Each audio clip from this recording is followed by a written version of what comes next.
우리 다 함께 일어나셔서 찬송가 10장 1절 3절 부르심으로 종려주일, 우리 고난주간 종려주일 예배를 하나님 앞에 드리겠습니다.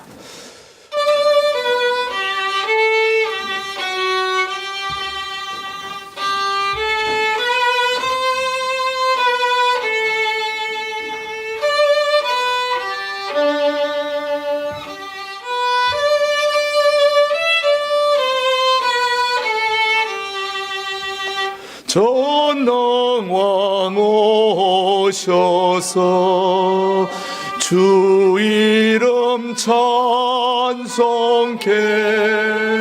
하옵소서. 영광과 권능의 성부여 오셔서 우리를 다스려 주옵소서.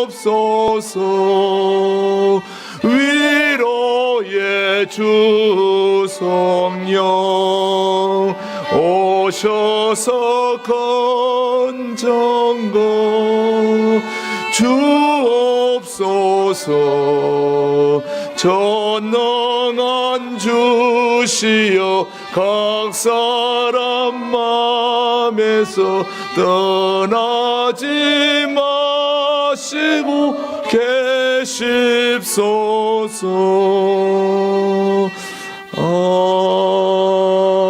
아멘. 시온의 딸에게 이르기를 너 왕이 내게 임하나니 그는 겸손하여 낙이 곧 멍에 매는 짐승의 새끼를 탔도다 하라.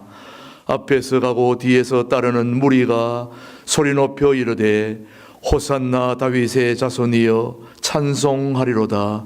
주의 이름으로 오시는 이여 가장 높은 곳에서 호산나 하더라.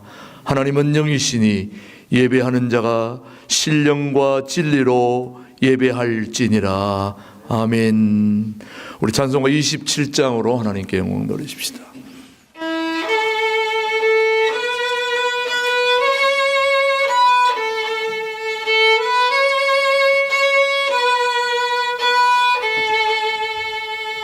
빛나고 높은 보좌와 그 위에 앉으신 주 예수 얼굴 영광이 해같이 빛나네. 해같이 빛나네. 지극히 높은 위엄과 한없는 자비를 모천사 소리하바여 늘 찬송드리네. 늘 찬송드리네.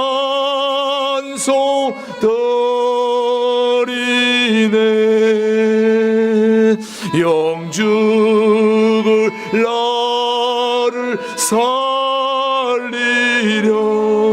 그 영광 떠나서 그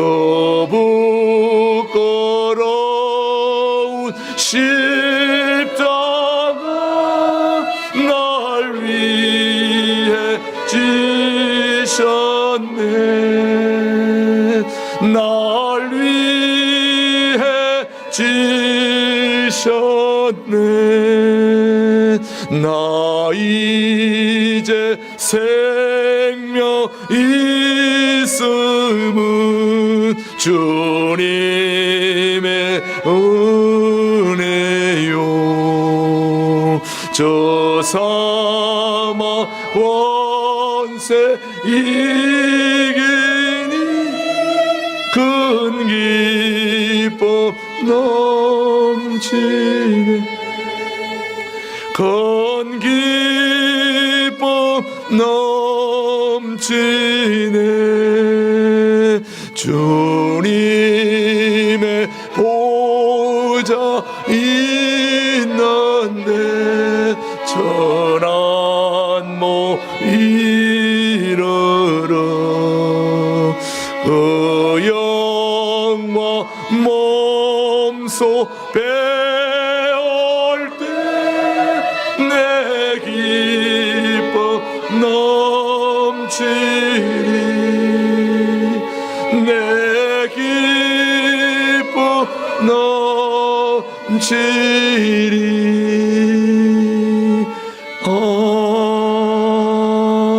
아멘. 우리 다 함께 침묵으로 기도하실 때 지난 한 주 동안 우리가 주님의 제자로 바로 살지 못했던 것 뉘우치고 회개하고 돌아보는 기도를 침묵으로 함께 기도하겠습니다.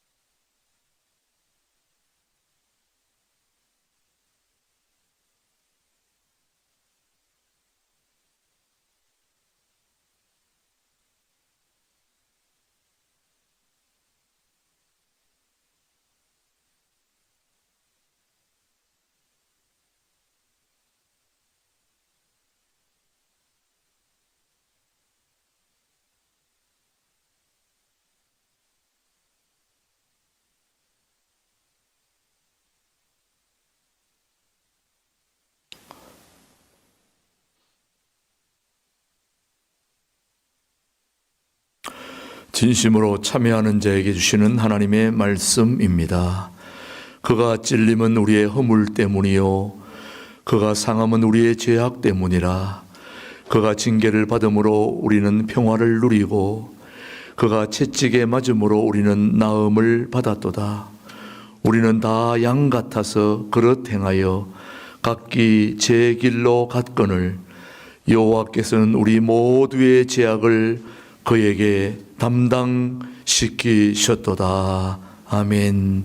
사도신경으로 우리의 신앙을 고백합니다.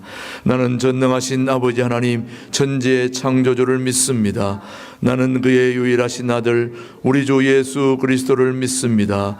그는 성령으로 잉태되어 동정녀 마리에게서 나시고 본디오 빌라도에게 고난을 받아 십자가에 못 박혀 죽으시고 장사된 지 사흘 만에 죽은 자 가운데서 다시 살아나셨으며 하늘에 오르시어 전능하신 아버지 하나님 우편에 앉아 계시다가 거기로부터 살아있는 자와 죽은 자를 심판하러 오십니다. 나는 성령을 믿으며 거룩한 공교회와 성도의 교제와 죄를 용서받는 것과 몸의 부활과 영생을 믿습니다. 아멘. 모두 자리에 앉으시고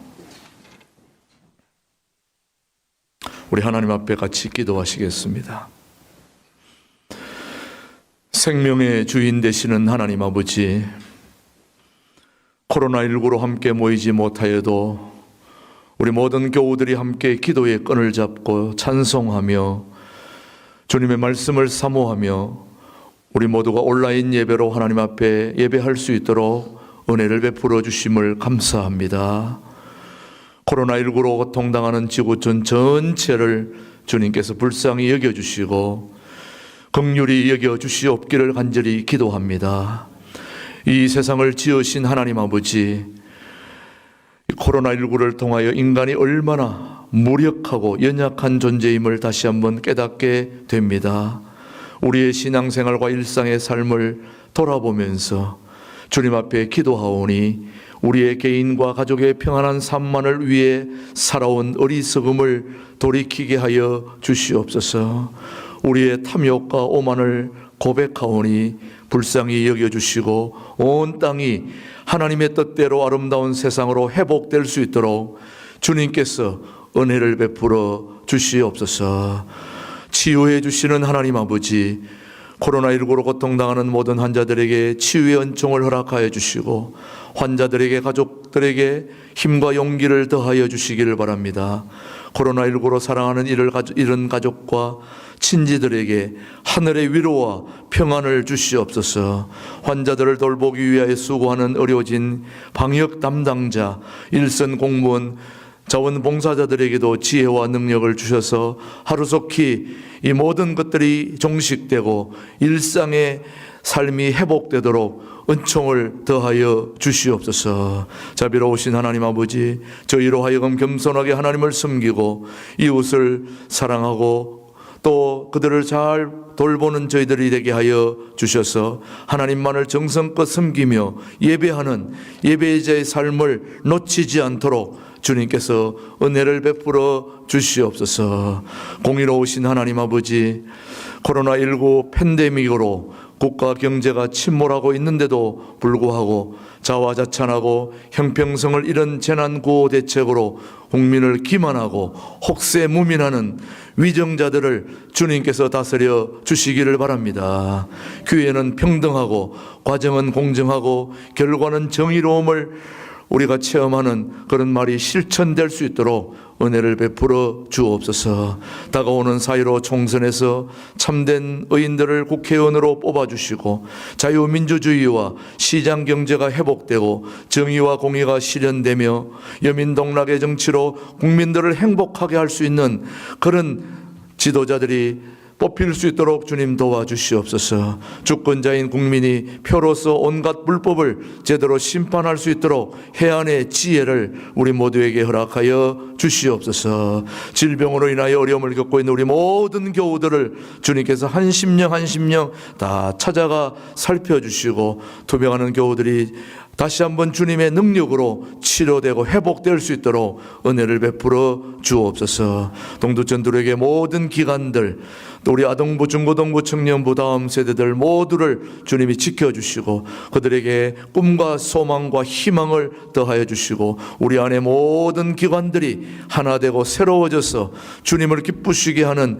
복된 교회로 쓰임받게 하여 주시기를 소원합니다. 오늘도 생방송으로 드리는 이 예배를 주님께서 받아주시고 말씀을 전하는 김준호 목사님에게 더욱 강건하게 하시고 오늘도 우리 모두에게 꼭 필요한 말씀이 증거될 수 있도록 은혜를 베풀어 주시고 또 이제 한 주간 동안 고난주간 특별 새벽기도회를 온라인 생방송으로 우리가 함께 드리려고 하오니 이 모든 예배 위에 함께 하시고 고난과 어려움을 통해 부활의 영광에 참여할 수 있는 우리 모든 교우들로 인도해 주시옵기를 예수님의 이름으로 기도드리옵나이다. 아멘.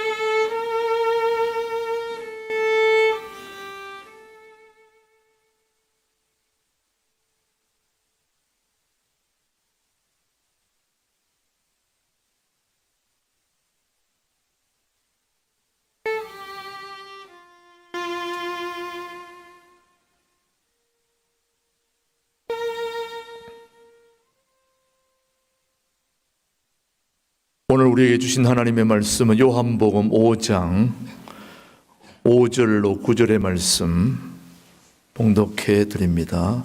신약 성경 149면 요한복음 5장 5절. 거기 38해 된 병자가 있더라. 예수께서 그 누운 것을 보시고 병이 벌써 오래된 줄 아시고 이르시되 네가 낫고자 하느냐. 병자가 대답하되 주여 물이 움직일 때에 나를 못에 넣어주는 사람이 없어 내가 가는 동안에 다른 사람이 먼저 내려가나이다. 예수께서 이르시되 일어나 너 자리를 들고 걸어가라 하시니 그 사람이 곧 나아서 자리를 들고 걸어가니라. 이날은 안식일이니. 이 시간에 우리 백철현 목사님께서 비아 돌로로사 주님 앞에 특주로 영광 올려드리겠습니다. 이 특주 후에 김준호 목사님 말씀 전해주시겠습니다.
요즘은 코로나 폐렴 때문에 다른 활동이 중단돼 있으니까 책 읽을 시간이 많아져서 참 좋습니다.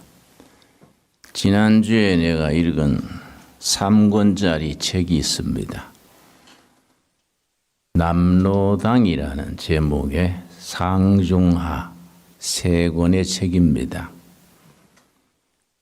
이병주 소설가께서 사건을 소설 형식으로 남조선 노동당, 줄여서 남노당이라고 부릅니다. 그 남노당 이야기를 이렇게 소설 형식으로 길게 썼습니다. 거기 남노당 당수가 박헌영입니다. 1900년에 충청남도 예산 출신인데 아주 비상한 사람입니다. 20대 초에 정릉교회 교인이었습니다. 감리교 정릉교회 아시지요? 정릉교회 교회 청년이었는데 교회 다니면서 공산주의 이론, 사회주의 이론을 접하고 거기에 푹 빠졌습니다. 그래서 자기가 다니던 교회 신앙을 기독교는 서구 제국주의가 동양 인민을 착취하려는 도구고 종교는 민중의 아편이다. 거기까지 도달해서 칼 막스가 한 얘기인데 거기까지 도달해서 열렬한 공산주의 운동가가 됐습니다. 박헌영이 탁월한 인물이랬는데 그분이 적군만 맞고 잘 나갔으면은 비에트남의 호지명 같은 그런 위치가 될 수 있던 분이었는데 참 이 책을 내가 읽으면서 아쉽다는 걸 절감했습니다. 이분이 이제 공산주의 운동을 하다가 발각이 돼서 감옥을 사는데 이 사람이 얼마나 철저했느냐 하면은 미친 척 했습니다. 그래서 자기 대변을 자기가 늘 주워 먹고 재판할 때 막 헛소리를 하고 그래가지고 병보석으로 나왔습니다. 정신병자를 감옥에 둘 수 없다. 정신병원에 치료해야 된다. 그 정신병동에 나왔는데 탈출해서 전라남도 광주의 백운산 있는 거기에 기와공장에서 취업을 해가지고 몸을 숨기고 해방될 때까지 기와공장 직원으로서 공산주의 지하운동을 벌였습니다. 해방된 뒤에 이 박헌영이 선전술이 뛰어나서 지주들의 토지를 징발해서 소작인에게 나누어 주겠다. 이걸 대대적으로 전국에 퍼뜨리니까 그때 농민들의 87%가 박헌영을 지지했습니다. 그리고 공산당 가입 당원만 100만이 됐습니다. 그때 선거했으면은 이승만 대통령이 뽑히지 않고 박헌영 대통령이 뽑혔겠지요. 이 사람들이 뭘 잘못했느냐? 전국에 100만 당원이 확보가 되고 농민들의 87%가 따르니까 그 조직을 공고히 하기 위해서 재정이 부족해서 그 재정이 많이 들 거 아닙니까? 위조 지폐를 만들기 시작했습니다. 이 뚝섬에 서울 뚝섬에 정판사라는 인쇄소가 있었는데 거기 일제시대에 돈 찍던 기계가 거기 있다. 그 정보를 듣고서는 정판사를 비싸게 구입을 해서 돈을 찍어냈습니다. 일반 직원들이 퇴근하고 나면 자기 동지들이 저녁 밤새 가짜 돈 찍는 거지요. 뚝섬은 내가 넉마주의 할 때 내 나와버리기 때문에 그 지리를 잘 압니다. 거기 지하실에서 돈을 계속 찍어내서 위조 지폐를 가지고 공산당 활동을 활발히 했습니다. 얼마나 일하기 좋겠습니까? 밤마다 돈이 다발로 나오니까 전국 농민 조직을 강화하고 그래 나갔으면은 박헌영 대통령이 나왔겠지요. 근데 이게 발각이 됐습니다. 위제 지폐가 너무 남발되니까 경제가 혼란해지니까 조사가 시작이 돼서 꼬투리가 잡혔습니다. 예나 지금이나 좌파는 경제가 잘 되는 걸 원하지 않습니다. 경제가 잘 되면 국민들이 보수화돼 가지고 자기들의 정권을 잃게 됩니다. 위조 지폐를 대량으로 찍으니까 당비가 풍부해지고 경제가 혼란해지니까 자기들에게 유리해지지요. 그래서 정판사 위조 지폐 찍은 것이 발각이 됐는데 이제 경찰이 급습을 해서 이제 습격을 해서 체포하고 했는데 정판사 위조 지폐 찍던 대표가 박낙종이란 부입니다. 현장에서 잡혔지요. 박낙종 씨가 지금 광주의 국회의원인 박지만 국회의원 친할아버지입니다. 그러니까 박지원 씨가 한국에 있어서는 연자법에 걸려서 성공이 어려우니까 미국에 이민을 가서 뉴욕에 가서 채소 장사를 크게 해서 돈을 많이 벌었습니다. 그때 김대중 전 대통령이 미국에 갔을 때 야당 시절이지요. 자기 번 돈을 다 투자했습니다. 그래서 김대중 전 대통령 비서실장이 돼서 지금 또 국회의원 하고 있지요.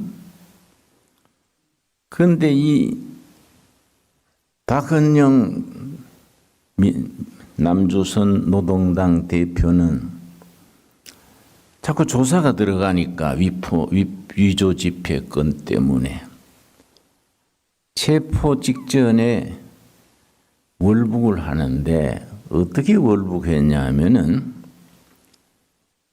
죽은 사람 관 속에 들어가 가지고 행여 죽은 사람 장례하는 그 관 속에 들어가서 북한으로 빠져나갔습니다. 북한 가서 김일성이 주석이 되고 수상이 되고 박헌영이 부수상이 됐는데 6.25가 휴전 끝나던 1953년 7월 27일에 휴전이 됐는데 4개월 전에 김일성한테 체포가 돼서 전쟁 패배의 원흉이다 이렇게 뒤집어 씌워서 총살을 당했습니다. 참 비극적인 결말이지요. 우리나라 현대사의 비극이 여기 다 실려 있습니다. 그래서 우리나라의 한많은 역사죠. 한많은 역사. 너무너무 아까운 청년들이 기독교 신앙을 가지다가 기독교에 실망하고, 왜냐? 진리의 본질을 제대로 안 가르쳐 주니까. 오히려 공산주의, 사회주의에 기울어져 가지고 인생을 완전히 그렇게 소모품으로 보낸 경우가 비일비재합니다. 그 박현년이 1941년에 아들을 낳았는데 그 아들이 스님입니다. 원경 스님.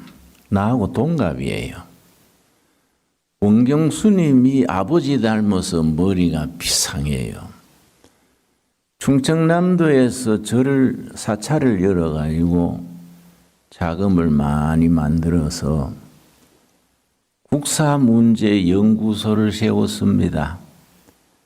그 한국사에 중고등학생 교과서를 만들고 했는데 그 연구소에서 예를 들어서 미군은 침립군이고 소련군은 해방군이다. 표현이 다르지요? 아예 중고등학교 교과서에 그렇게 되어 있습니다. 아주 완전히 역사 보는 인식이 다르지요. 거기서 나온 국사 교과서가. 네, 국사문제연구소를 같이 냈는 사람이 서울시장 박원순입니다. 원경 스님하고 박원순하고 이원영이라는 분하고 같이 연구소를 만들어서 국사 교과서를 내고 연구소를 운영했는데, 근데 그 이원영이란 분이 남조선 민족 해방전선이라는 걸 만들었습니다. 무력으로 남조선을 해방시킨다. 근데 이제 당 자금이 없으니까 자기 동지들하고 저 동아그룹의 최원석이라는 분이 있습니다. 이름 들으셨지요? 동아그룹 최원석 집에 밤에 담을 넘어가서 헌금을 강탈하고 그 이제 보물을 뺏고 했는데, 그 이제 앞에 두건을 섰으니까 모르지요, 누군지. 근데 그걸 뺏었는 장부를 팔다가 뒤가 잡혀서 근거가 됐습니다. 근데 이 사람이 이제 이학영입니다. 이학영. 5년간 임기를 살고 나와서 노무현 대통령 때 난민전 사건을 민주화 운동이다 이렇게 인정을 받아가지고 보상금을 많이 받았습니다. 저도 이제 유신 때 지역 살았기 때문에 하루에 18만 4,400원 받았지요. 이 사람은 5년 살았으니까 18만 4,400원 5년을 계산하면 적은 돈이 아니지요. 그러고서는 노무현 때 국회의원 공천을 받아서 군포 지역의 국회의원이 됐습니다. 이 흐름을 가만히 보면요, 우리나라는 참 근본이 옥석이 뒤섞여 있습니다. 난 난민전 사건을 왜 잘 아느냐 하면은 내가 남양만 농촌 목회할 때에 김남주라는 전남대학 국문학과를 나온 친구를 1년간 같이 스텝으로 있었는데, 난 어쨌든지 전도해서 크리스찬들 만들려고 1년간 같이 일했는데 어떻게 담배를 피우는지 교인들이 진절머리를 내서 밤에 교회당 옆에 기도실에서 자꾸 담배를 피우니까 교회 담배 연기가 꽉 차고 해서 목사님, 저 사람 내보내야 됩니다. 하도 그래 싸서 야, 이 사람아, 그런 사람 예수 믿게 하면은 얼마나 좋냐 그랬는데 하루는 불러서 남주야, 너 담배를 끊든지 아니면 여기서 떠나야겠다. 내 목회에 아주 지장이 있구만. 그랬더니 아이고 형님, 내가 담배 끊을 수는 없고 저는 식후에 담배 안 피우면 심장사로 합니다. 내가 떠나지요. 떠나가지고 막바로 난민전에 들어갔어요. 이하경 조직의 남조선 민족해방전선. 그래서 이제 이하경하고 모두 담 넘어가다가 잡힌 거예요. 그래서 이제 징역 살고 나와서 시집을 냈는데 김남주 씨가 유명하지요. 운동권에서는 알아주는 시입니다. 지난번에 한번 한 구절만 소개했지요. 죽창가가 있습니다. 김남주가 쓴 죽창가. 어머니, 나는 죽창이 되고 싶어요. 미제국주의자들의 배돼지를 찌르는 죽창이 되고 싶어요. 어머니, 나는 낫이 되고 싶어요. 부르주아 목을 치는 낫이 되고 싶어요. 그게 또 좋은 시라고 또 어떤 단체에서 표창을 했어요. 지난번에 조국이 한일 문제에 일본하고 시끄러울 때 조국이 뭐라 그랬습니까? 죽창가 얘기했습니다. 우리가 죽창가를 부르면서 일본하고 맞서야 된다. 근데 그 동네 흐름이 있습니다. 같은 운동권을 해도 하나님을 믿는 사람들의 운동은 어떻게 하면 이 나라를 민주화하고 백성들의 행복을 위하고 선진고롱할 것이냐. 독재를 물리치고 가난을 벗어나고 그런 운동권을 하자. 우리 시대는 그런 운동권이랬는데 세월이 가면서 80년대부터 특별히 전두환 군부 통치 이후로 운동권이 변질이 되고 이학영 같은 김남주 같은 그런 흐름으로 가다가 김일성 주체 사상하고 접합이 돼가지고 변질이 돼버렸지요. 그래서 제가 지난주에 짬짬이 이 박헌영 이야기,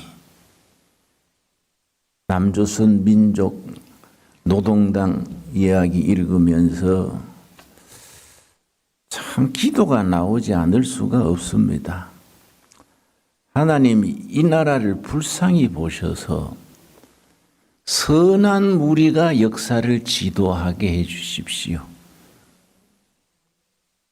영국의 엘리어트라는 유명한 시인이 있습니다. T.S. 엘리어트. 그 사람이 황무지 웨이스트랜드라는 시를 아주 유명한데 거기에 무슨 구절이 있느냐 하면은 선한 무리는 죽은 양같이 착하고 악한 무리는 우는 사자와 같다. 양이 착한데 죽어있이 얼마나 착합니까? 교인들은 죽은 양과 같이 착한 거예요. 근데 세속 운동권, 주사파, 노동당 이런 사람들은 우는 사자같이 활발한 거예요. 밤잠 안 자고. 이하경 같은 사람 그 재벌집에 담 넘어가지고 돈 강도하는 거 보십시오. 그래서 민주화 운동한다는 거예요. 근데 그 사람을 또 민주화 운동 공로자로 또 해가지고 난민전에 관계됐던 사람이 전부 39명인가 그런데 전부 보상금 다 받았어요. 그 국민 세금 수백억이 나갔습니다. 그 사람이 또 국회의원이 되는 거예요. 그러니까 우리 사회가 가치관의 혼란이지요. 다음 주부터 고난주간입니다. 고난주간을 맞으면서 우리 최동묵 목사 주도로 새벽마다 고난주간 특별 예배를 드리게 되는데 또 다 유튜브로 나가고 해야 되겠지요. 고난에서 결과가 두 가지입니다. 고난에서 심성이 삐뚤어지고 사회주의, 공산주의, 부르주아 타도하자 강도짓을 하더라도 돈을 벌어서 체제를 뒤집자 그런 쪽으로 나가는 사람들이 있고 고난 중에서 인격이 승화되고 하나님과 가까워지고 정말 하나님의 뜻을 땅 위에 이루자 그런 사람들이 또 있는 겁니다. 시편 119편 71절 우리 신앙인들은 이런 혼란한 시대에 생각을 깊이 해야 됩니다. 생각을 깊이 해야 되고 하나님의 뜻이 이 땅에 이루어지도록 우리 주기도문 드릴 때마다 하지 않습니까? 뜻이 하늘에서 이루어진 뜻이 땅에서도 이루어지이다. 정의와 사랑과 진정한 평화가 이루어지는 하나님의 뜻이 이루어져야 되는데 나쁜 생각을 가진 무리가 나라를 주도하면은 백성들이 자신도 모르는 사이에 토탄에 빠지지요. 이제 한 열흘 뒤에는 선거가 있는데 미국의 유명한 비판 정치 평론가가 한국을 평가하기를 한국 국민들은 끓는 솥에 있는 개구리와 같다. 처음에는 찬물에다가 개구리를 넣어놓고 천천히 열을 올리니까 뜨거워진 줄 모르고 나중에 익혀 죽는 거예요. 한국의 국민 정신을 말하는 거이지요. 소단에 있는 개구리와 같다. 처음부터 뜨거우면 개구리가 확 튀나 버리지요.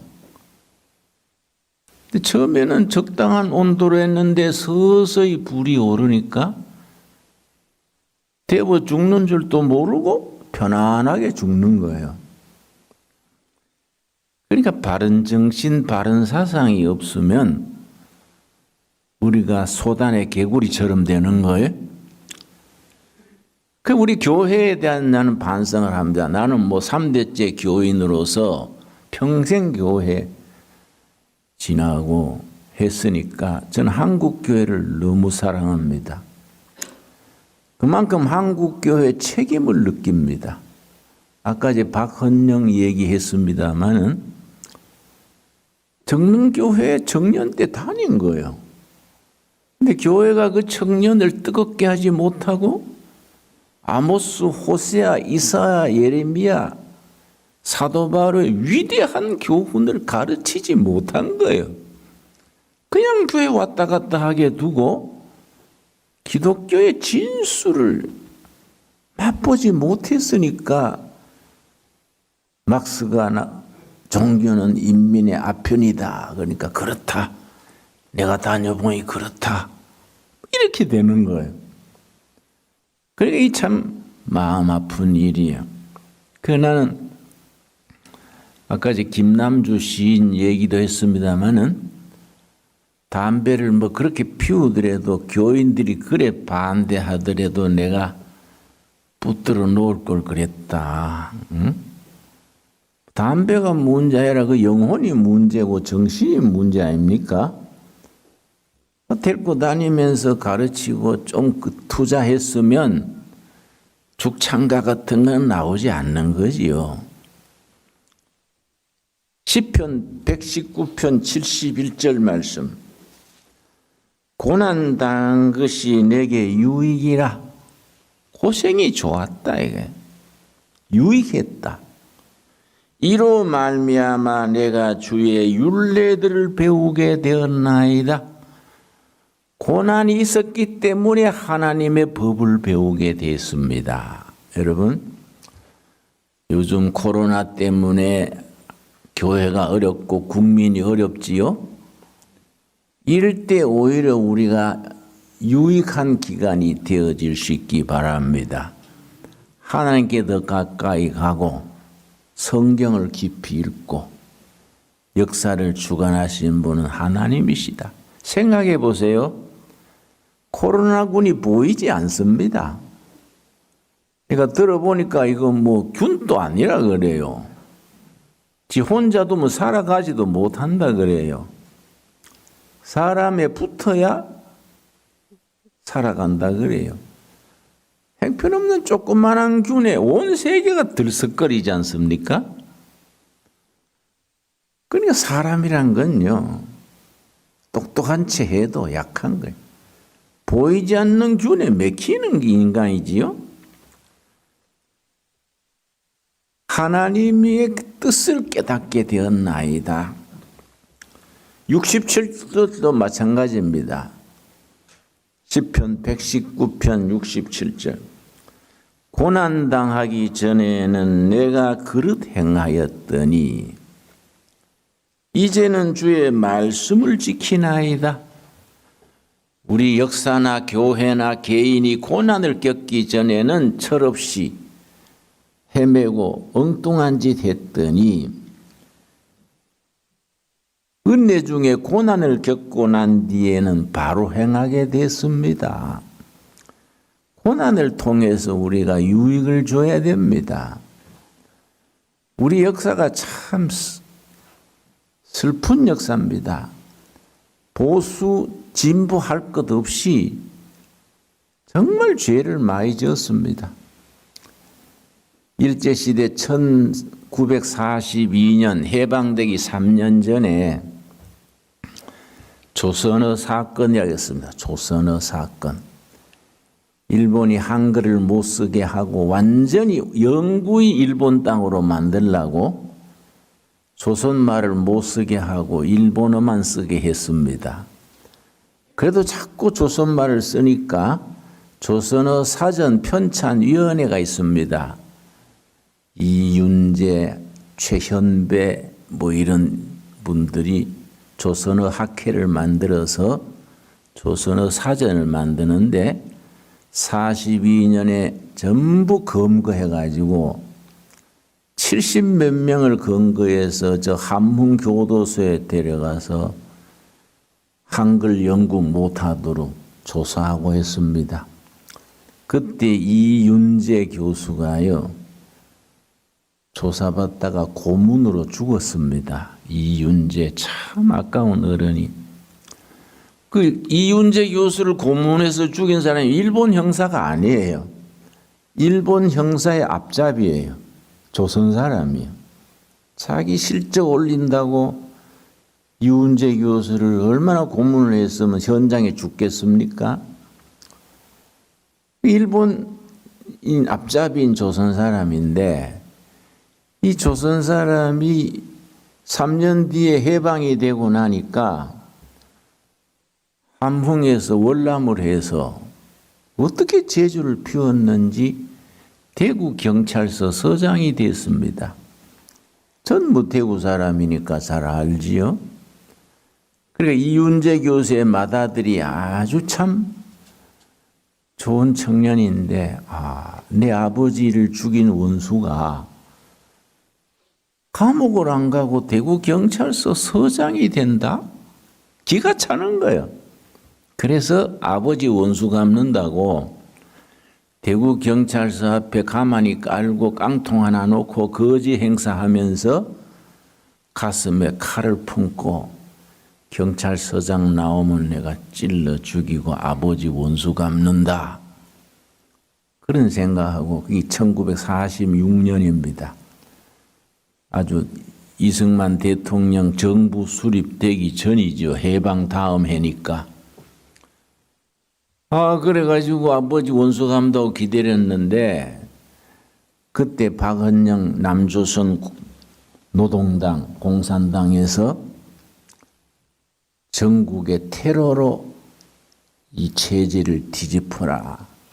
그 대구 폭동 사건이 일어나니까 차제의 이 청년이 경찰서장을 자기 원하는 대로 찔러 죽였습니다. 그때 대구 폭동 사건 1946년 10월 1일인데 경찰관이 한 70명 죽이고 다쳤어요. 물론 그 운동은 실패했지요. 그런데 이제 그 아들이 잡혔지요. 그 이훈재 교수의 친구들이나 조선어 사건 때 살아남은 사람들이 나중에 2년 뒤에 이승만 대통령 된 뒤에 청원을 했습니다. 대통령 각하, 다른 자는 몰라도 이윤재 박사의 아들은 살려줘야 됩니다. 아버지 원수 갚으려는 거지 얘는 공산주의자도 아니고 사회주의자도 아니고 아버지 원수 갚으려고 한 거니 사형은 면하게 해주세요. 아주 서로 연판장을 만들어가지고 서명을 해가지고 이 대통령한테 사정을 했는데 이 대통령이 그걸 안 들어줬어요. 이 대통령이 잘한 것도 물론 많지만은 치명적으로 잘못한 것이 친일파를 쓴 거. 친일파들을 내세워서 자기 정권 유지한 거. 치명적인 가오지요. 그리고 이훈재 교수 아들 같은 그런 참 한 맺힌 사람들을 살려줬어야 되는데 참 그렇지 못한 게 아쉽지요. 우리 역사는 그런 점에서 너무너무 상처가 많아요. 그래서 지금 또 그 끄트머리로 지금 좌우가 갈라져 가지고 얼마나 여러분 그 조국 같은 교수는 서울대학교 법대 교수하는 사람이 죽창가 얘기하고 나가면 이 정신세계가 얼마나 황폐해져 있습니까?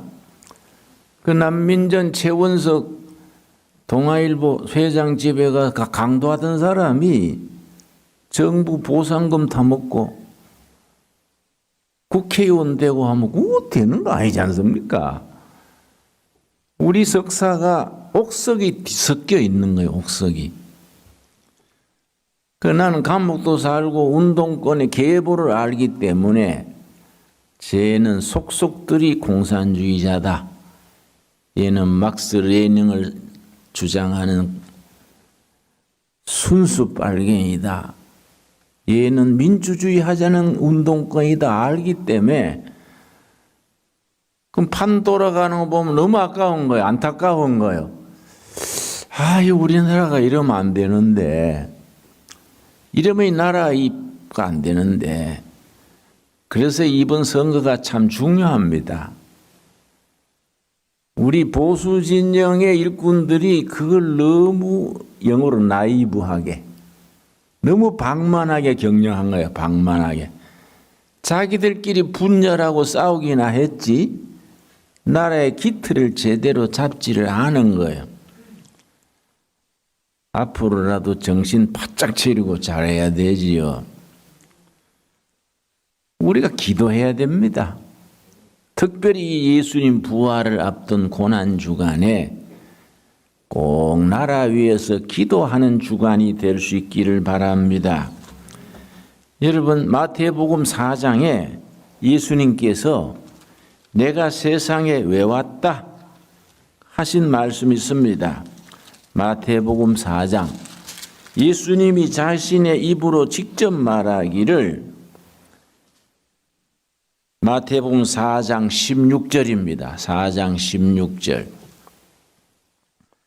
예수께서 그 자라나신 곳 나사렛에 이르사 안식일을 늘 하시던 대로 회당에 들어가사 성경을 읽으려고 서심해 고향 나사렛에 가서서 안식일 날 성전 가서 이사야 성경을 읽었습니다. 17절 선지자 이사야의 글을 드리거늘 책을 펴서 이렇게 기록한 데를 찾으시니 자 18절 이사야서 61장 1절입니다. 61장 1절에서 인용을 했는데 주의 성령이 내게 임하셨으니 이는 가난한 자들에게 복음을 전하게 하시려고. 가난한 자들의 관심은 세계 역사에서 두 단체입니다. 첫째는 교회는 끊임없이 가난한 자들을 돌보라 했고, 둘째는 칼 막스 공산주의가 포르레타리아트 무산대중, 자나 깨나 무산대중, 가난한 자들. 가난한 자들이 부르주아 세계를 뒤집어서 평등 세계를 만들어야 된다. 가난한 자들에 대한 메시지는 기독교와 공산주의 양쪽이 주장하는 겁니다. 근데 공산주의가 가난한 자들을 위해서 부르짖었던 것은 공산주의 자체가 특권증이 돼서 내가 북한에 갔더니 뚱뚱한 사람들이 주로 당뇨병이 많지요. 식사하다가 어떤 분이 호리호리한 분이 그 사람은 몸이 어디 좋은데요? 어디가 나쁜데요? 그랬더니 간부병이에요. 간부병. 간부병이 뭡니까? 자꾸 많이 먹어가 생기는 당뇨병을 간부병 그래요. 북한 인민 대중이야 뭐 제대로 못 먹으니까 당뇨가 걸릴 턱이 있습니까? 뚱뚱한 사람이다 당뇨가 걸리니까 당뇨병을 간부병 그래요. 그 프로레타리아트 무산대중을 해방시킨다고 정권 잡아놓고 저거는 뚱뚱해가 간부병 걸리고 인민은 아주 영양실조에 시달리는 거지요. 그러니까 이런 가난한 자들에게 주신 사명, 우리 교회가 이걸 잊어버린 거예요. 제대로 하지 못한 거지요. 지금까지 잘못했는 건 뭐 회개하고 다시 시작하면 되니까 너무 부정적으로 비관적으로 비판만 할 게 아니에요. 지금부터 잘하면 되지 않습니까? 안 그렇습니까? 가난한 자에게 복음을 전하게 하시려고 내게 기름을 부으시고, 기름 부었다는 말은 두 가지 의미가 들어 있습니다. 첫째는 사명을 줬다는 거이고, 둘째는 사명을 감당할 능력을 주었다. 카리스마, 파워, 능력을 주셨다. 기름을 부으시고 나를 보내사 포로된 자에게 자유를, 눈먼 자에게 다시 보게 함을 전파하며 눌린 자를 자유롭게 하고, 눈먼 자를 보게 하고, 억눌린 자를 해방시키고, 눌린 자를 자유롭게 하고, 세상 말로 하면 한을 풀어준다. 하늘. 복음은 눌린 자, 가난한 자, 갇힌 자, 한 많은 사람들의 한을 풀어주고 자유를 주고 새로운 희망의 세계를 보여준다요. 그런 복음을 전하는 우리들의 신앙이 될 수 있게 되기 바랍니다. 그 우리가 가만히 반성해 보면은 예수 믿는 흉내만 내지 우리가 제대로 못 믿고 있지 않냐. 참 반성할 때가 많습니다. 한국 교회가 제대로 하면은 이 남조선 노동당 같은 남노당 같은 이런 젊은 그 와스다 대학 나오고 경성제대 나오고 동경제대 나온 엘리트들이 공산주의를 이루기 위해서 정말로 불나비 같이 죽어나가는 거야. 이 체감만 해도 수백 명, 수천 명이 공산주의 이루겠다고 죽어갑니다. 참 슬픈 역사예요. 복음을 제대로 가르치면은 그런 게 있겠냐 이게. 그래서 19절 말씀, 주의 은혜를 전파하게 하려 하심이라 하였더라. 은혜회는 레위기 25장에 있는 희년을 말합니다. 희년. 희년 아시지요? The year of 요벨, 요벨이 나팔입니다. 희년 나팔 뚜 불면은 땅이 주인 받겠던 땅이 전부 본래 지주한테 돌아갑니다. 평등 경제를 말합니다. 감옥 살던 사람, 종 살던 사람 전부 집에 돌아갑니다. 저 자유를 말합니다. 자유. 그 레위기 25장의 희년은 자유와 평등이 하나로 어우러지는 이상사회예요. 우리가 성경의 희년을 우리나라 역사 속에 이루어 나가는 그런 꿈을 가지고 그런 선교를 하고 그런 깃발을 드는 교회가 될 수 있게 되기 바랍니다. 그래서 20절 책을 덮어 그 맡은 자에게 주시고 앉으시니 회당에 있는 자들이 다 주목하여 보더라. 21절이 결론이지요. 오늘 말씀의 결론이 21절입니다. 이에 예수께서 그들에게 말씀하시되 이 글이 오늘 너희 귀에 응하였느니라. 내가 이 땅에 온 것이 바로 이걸 하려고 왔다. 성령의 능력으로 가난한 자들에게 아름다운 소식을 전하고 갇힌 자를 해방하고 눌린 자를 자유케 하고 한 많은 사람의 한을 풀어주고 희망의 역사를 만들려고 내가 왔다. 평등과 자유의 세계를 이루려고 왔다. 바로 이 말이 나를 통해서 이루어진다. 이 말씀 마음 깊이 담고 우리가 그런 큰 역사를 만드는 일에 헌신하여 쓰임받게 되기 바랍니다. 기도하겠습니다. 하나님 감사합니다. 때를 따라 도우시는 우리를 통하여 하나님 우리에게 주신 사명을 기름 부은 사명을 잘 감당케 하여 주시옵소서. 우리 역사는 너무 하늘 삭고 이편 저편 갈라져서 왕창합니다. 하나님의 사람들이 대안을 제시하게 하여 주시옵시며 이 시대의 진정한 희년을 선포하여 평등과 자유, 정의와 사랑이 어우러지는 하나님의 질서, 하나님의 나라를 이루게 하여 주시옵소서. 우리가 이런 역사를 만드는 일에 신명을 다하게 하옵소서. 예수님 이름 받들어 기도드렸사옵나이다. 아멘. 288장 부르면서 봉헌하겠습니다.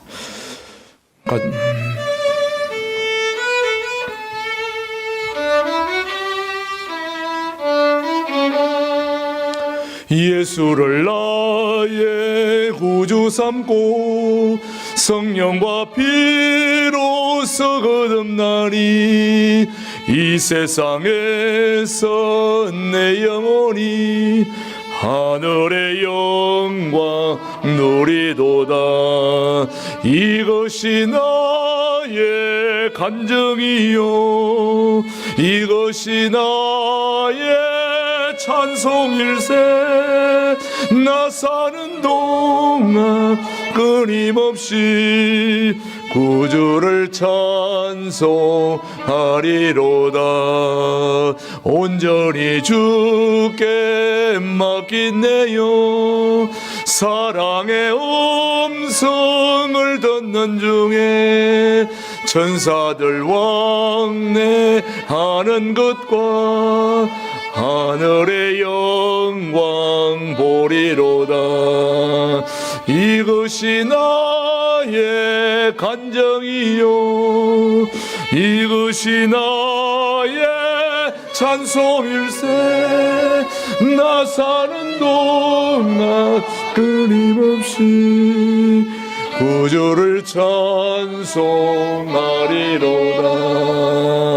주 안에 기쁨 누림으로 마음의 풍랑이 잔잔하니 세상 바라는 감도 없고 항상 주만 보리라. 이것이 이것이 나의 간증이요 이것이 나의 찬송일세 나 사는 동안 끊임없이 구주를 찬송하리로다.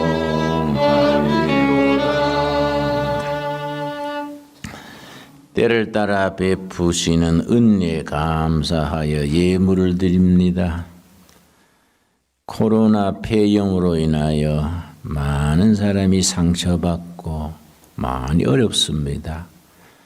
교회들이 함께 예배드리지 못하고 유튜브로 텔레비로 예배를 드리고 있습니다. 하루속히 정상적인 예배를 드릴 수 있도록 갈릴리 호수의 바람과 파도를 잔잔케 하신 주님, 이 코로나를 잠잠케 하시고 물러나게 하여 주시옵소서. 우리 인간들이 이때 좀 더 겸손해지게 하여 주시옵시며 분수를 지키게 하옵시며 좀 더 평등케 하옵시고 서로 사랑하고 존중케 하시고 가정을 소중히 여기게 하여 주시옵시며 그리스도의 복음으로 온 나라 온 백성이 새로워지게 하여 주시옵소서. 감사드리며 예수님 이름 받들어 기도드렸사옵나이다. 아멘. 예, 앞뒤 좌우로 서로 교제하게 인사하겠습니다. 각 방송 보고 계시는 우리 가족들도 우리 서로 인사 나누고 또 함께 성도의 교제를 나누겠습니다. 한 주 동안 잘 지내셨습니까? 반갑습니다. 오늘이 종려주일입니다. 이번 고난주간이 시작되고요. 다음 주일은 부활주일입니다. 우리 함께 모여서 예배드렸으면 얼마나 좋겠습니까마는 코로나 확진자들이 점점 가까이 다가오고 있어서 아직 당분간 좀 더 지켜봐야 되는데 이번 오는 주일은 부활주일이라서 가능한 우리 교우들 중에서 선별해서 같이 붙어 있지 않으면은 또 오늘 바깥에도 오늘 시청에서 사진 찍고 가고 다 가고 왔는데 몸에 이상이 있는 분들은 오시면 안 되고요. 가능한 건강하신 분들은 좀 다음 부활주일에는 좀 자리에 떨어져서 앉아서 오실 수 있으면은 그렇게 지금 계획하고 있는데 구역별로 안내를 해드릴 테니까 그렇게 알고 또 이번 한 주 동안은 고난주간 특별 생방송으로 새벽 기도를 합니다. 각 가정에서 새벽 6시에 함께 같이 방송으로 같이 기도하고 또 찬송하고 또 예배하며 그렇게 보내려고 하니까 그렇게 참여해 주시기를 바랍니다. 그리고 이제 코로나 때문에 강북노회, 우리 노회가 한 달 연기돼서 4월 달에 서울에서 하던 걸 5월 달에 동성교회에서 하게 된다는 거 기억하시고 다음 주 4월 7일 날에는 우리 장로님들 고시 3분 시험 치는 거 화요일 날 시험이 있다는 거 기억하시고 시험 잘 치를 수 있도록 기도해 주시기를 바랍니다. 나머지는 주보를 잘 참조하시고 우리 다 함께 일어나셔서 516장 1절 3절 부르고 오늘 예배를 마치겠습니다.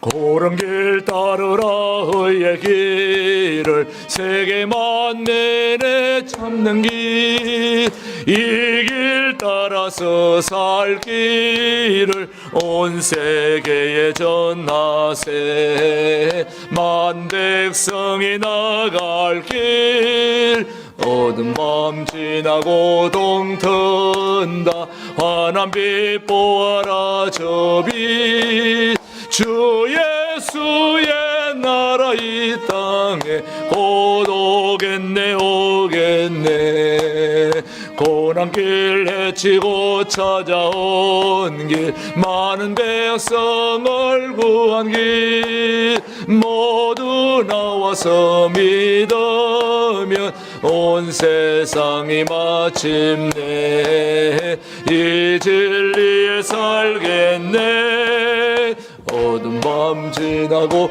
동 튼다 환한 빛 보아라 저 빛 주 예수의 나라 이 땅에 곧 오겠네 오겠네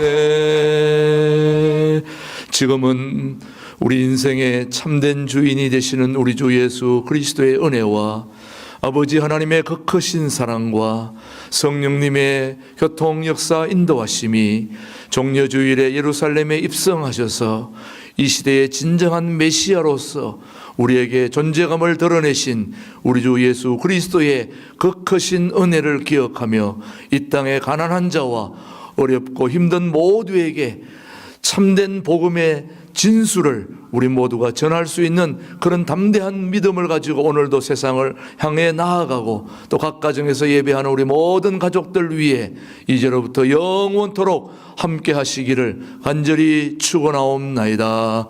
아멘.